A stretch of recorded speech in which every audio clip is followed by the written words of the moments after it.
Bharatiya Janata party फिर एक बार अपने हथकंडे, घिनौनी राजनीति और षड्यंत्र में कामयाब हुई है।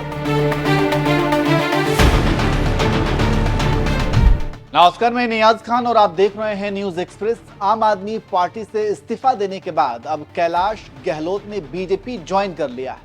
गहलोत बीजेपी हेडक्वार्टर पहुंचे और वहां उन्होंने बीजेपी की सदस्यता ली।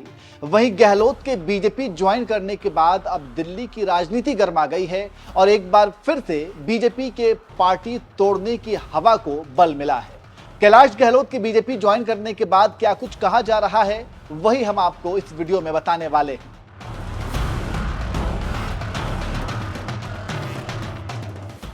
राजनीति में कुछ स्थिर नहीं होता, समय बदलते ही विचार बदल जाते हैं, तो वहीं राजनीतिक फायदे के लिए विचारों से समझौता भी हो जाता है। विपक्ष बीजेपी के ऊपर एक आरोप हमेशा लगाता रहा है कि बीजेपी पार्टियों को तोड़ने में माहिर है। किसी भी पार्टी में कैसे सेंध मारना है बीजेपी अच्छी तरह से जानती है। बिहार में नीतीश कुमार और तेजस्वी के गठबंधन का क्या हुआ आपको पता है। महाराष्ट्र में शिवसेना और एनसीपी को कैसे दो हिस्सों में बांट दिया गया, यह भी आपको पता है। बीजेपी पर आरोप लगता रहा है कि बीजेपी कोई भी चुनाव जीतने के लिए साम दाम दंड भेद हर वो दांव अपनाती है जो मुमकिन है, और अगर सीधी उंगली से घी नहीं निकलता तो बीजेपी टेढ़ी उंगली भी करना जानती है। बीजेपी पार्टी को लेकर एक और कहावत है कि ये वॉशिंग मशीन है और बीजेपी ज्वाइन करते ही भ्रष्टाचार के सभी आरोप धुल जाते हैं। अजीत पवार, हेमंत बिश्वा शर्मा, शुभेंदु अधिकारी, छगन भुजबल, ऐसे कई नेता हैं जिनके ऊपर भ्रष्टाचार के आरोप हैं। जब तक इन नेताओं ने बीजेपी ज्वाइन नहीं किया तब बीजेपी इन्हें पानी पी पी कर कोसती थी, लेकिन जैसे ही इन्होंने बीजेपी ज्वाइन किया तब से इनके खिलाफ ना ही प्रधानमंत्री ने एक शब्द बोला है और ना ही गृह मंत्री अमित शाह ने। मतलब ये कि ये सभी भ्रष्टाचारी तभी तक थे जब तक इन्होंने बीजेपी ज्वाइन नहीं किया, और जैसे ही बीजेपी ज्वाइन किया ये वॉशिंग मशीन में धुलकर एकदम से नीट एंड क्लीन हो गए। विपक्ष बीजेपी पर एक और आरोप लगाता है कि बीजेपी सरकारी एजेंसियों का दुरुपयोग करती है अपने विरोधियों को परेशान करने के लिए, या फिर किसी पार्टी को तोड़ने के लिए ईडी, सीबीआई जैसे एजेंसियों को उनके पीछे लगा दिया जाता है। अरविंद केजरीवाल, संजय सिंह, मनीष सिसोदिया, सत्येंद्र जैन, ये तमाम आम आदमी पार्टी के दिग्गज नेता हैं जिनका आरोप है कि केंद्र सरकार ने इनके खिलाफ केंद्रीय जांच एजेंसियों का दुरुपयोग किया। ये सभी नेता जेल में बंद थे, लेकिन फिलहाल ये जमानत पर रिहा हैं। अगले साल अब दिल्ली में विधानसभा का चुनाव भी होने वाला है, लेकिन अभी से ही दिल्ली की राजनीतिक हवा बदली बदली सी होने लगी है। पार्टियों में सेंधमारी शुरू हो गई है और ये शुरुआत कैलाश गहलोत से हुआ है। कैलाश गहलोत ने सबसे पहले एक पत्र लिखा कि दिल्ली सरकार केंद्र के साथ लड़ने में समय ज्यादा बर्बाद करती है। इसके अलावा बहुत सी बातें लिखी और फिर अपने मंत्री पद से इस्तीफा दे दिया।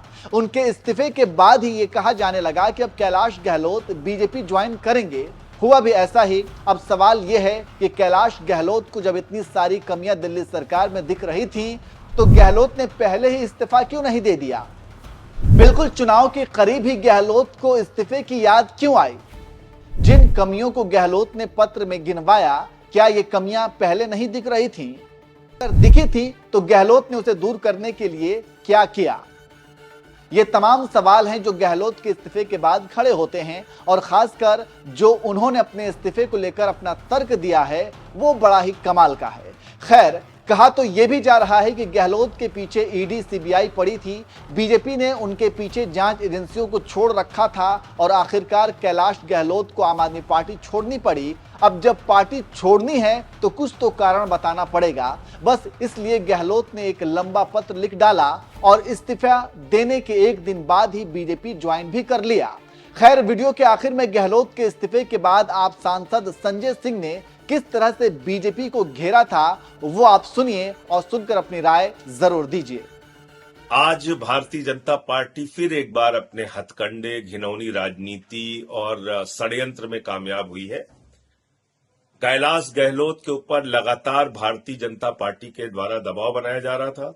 ईडी, सीबीआई के छापे मारे जा रहे थे। ईडी के दफ्तर में पूछताछ करने के लिए बुलाया जा रहा था। इनकम टैक्स के छापे उनके घर पे मारे जा रहे थे। और ये भारतीय जनता पार्टी की खूबसूरती है नरेंद्र मोदी जी की कि जब वो किसी के ऊपर ईडी का छापा मरवाते हैं, इनकम टैक्स का छापा मरवाते हैं, ईडी के दफ्तर में पूछताछ के लिए बुलाते हैं, तो जोर जोर से प्रेस कॉन्फ्रेंस करते हैं, चिल्लाते हैं, कहते हैं ये तो कैलाश गहलोत पे ये भ्रष्टाचार है, वो भ्रष्टाचार है। और जैसे ही वो बीजेपी में शामिल हो जाते हैं तो सारे आरोपों से बरी हो जाते हैं। मोदी वॉशिंग पाउडर से उनको धुल दिया जाता है। तो बीजेपी एक बार फिर से अपने षड्यंत्र और अपने घिनौनी राजनीति में सफल हुई है। मैं समझता हूं कि कैलाश गहलोत के ऊपर बहुत दबाव था ईडी, इनकम टैक्स और तमाम तरीके का, और उसके कारण से ये फैसला उनके द्वारा लिया गया है। लेकिन उन्होंने भ्रष्टाचार का आरोप लगाया है, यमुना सफाई के लिए की बात की है, शीश महल। वो ऐसी बातें कर नहीं सकते क्योंकि वो 5 साल तक सरकार का हिस्सा रहे हैं। जिस पार्टी में आप रहे हैं, जिस सरकार में आप रहे हैं, अब मैं कहता हूं ये सारी की सारी बीजेपी की स्क्रिप्ट है। भारतीय जनता पार्टी अब जो स्क्रिप्ट बना के देगी और जिस तरह का षड्यंत्र उन्होंने कैलाश गहलोत जी के खिलाफ किया है, तो उसी तरह से उनको बोलना पड़ेगा।